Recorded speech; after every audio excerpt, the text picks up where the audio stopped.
Allah mentions with lam at-ta'lil. It's called lam at-ta'lil. Lam at-ta'lil means the reason why He wanted us to eat from the tree. The lam will explain why.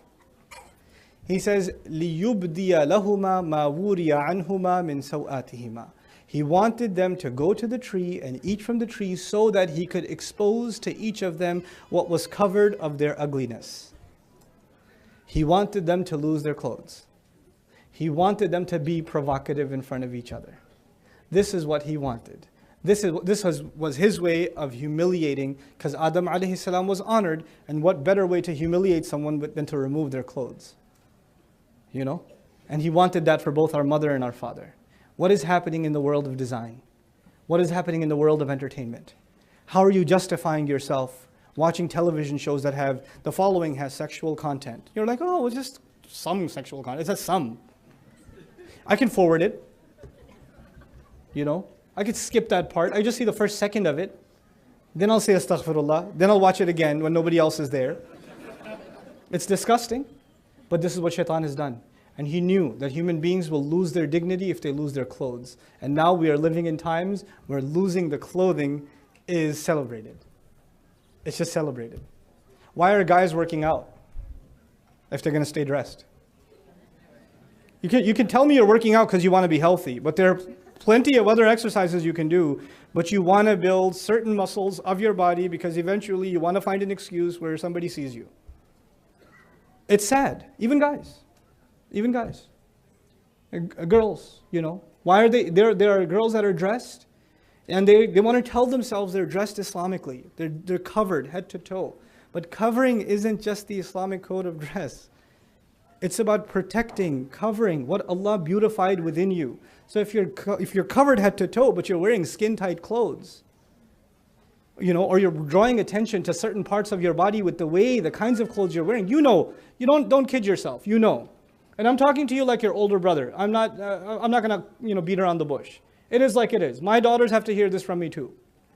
So I'm not going to come and talk to you like just a formal lecture. Somebody might get offended. Look, I'll tell you like it is. You're 14, 15 years old. You're 16 years old, 17 years old. There's no reason you should be dressing like that.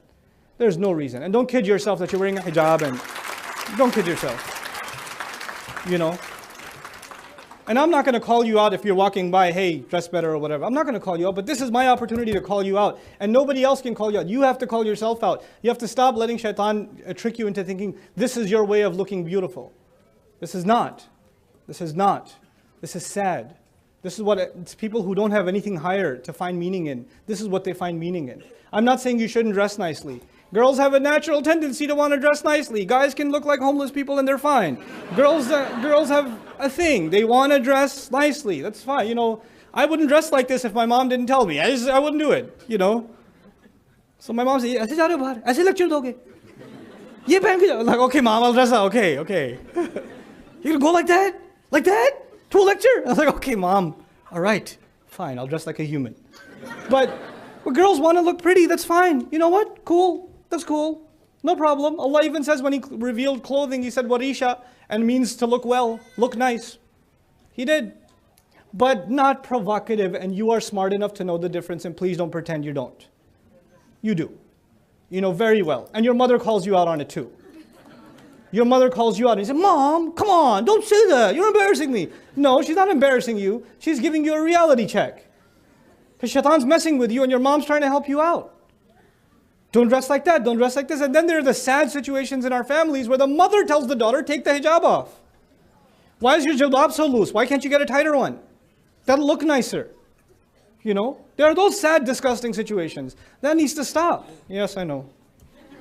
I know. Let me pick on the boys now and I can go. So that was one trickery of shaitan that I wanted to highlight for the young ladies. For the young men, just very quickly, one of the meanings of the word shaitan, shata, is halaka wa ihtaraq. Actually, ihtaraq wa halak, which means he got set on fire. Literally, to be set on fire. It's used as a figure of speech in Arabic for losing one's temper. So you justify your misbehavior by losing your temper and storming out of a conversation. And then you still do what you do. So your mom says, stop playing video games. Forget it. And you just walk away. And now your mother's like, Beta, don't be so angry. It's okay. Come back. No, Mom.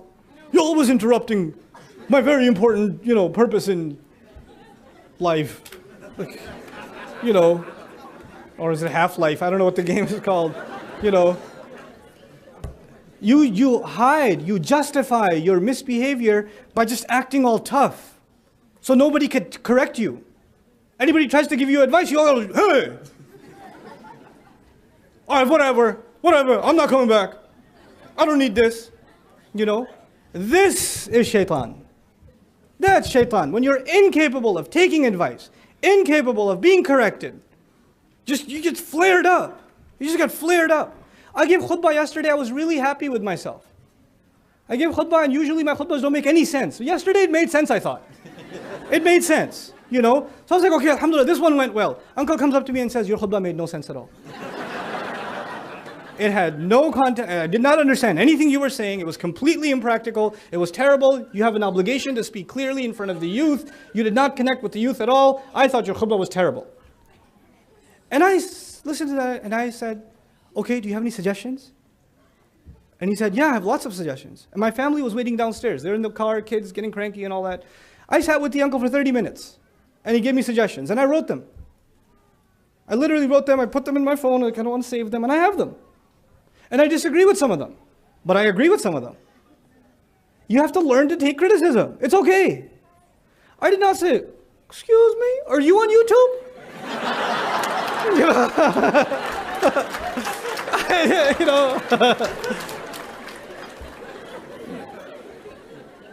No. Guys, don't get heated when somebody corrects you. Chill out. Just accept it. Take it.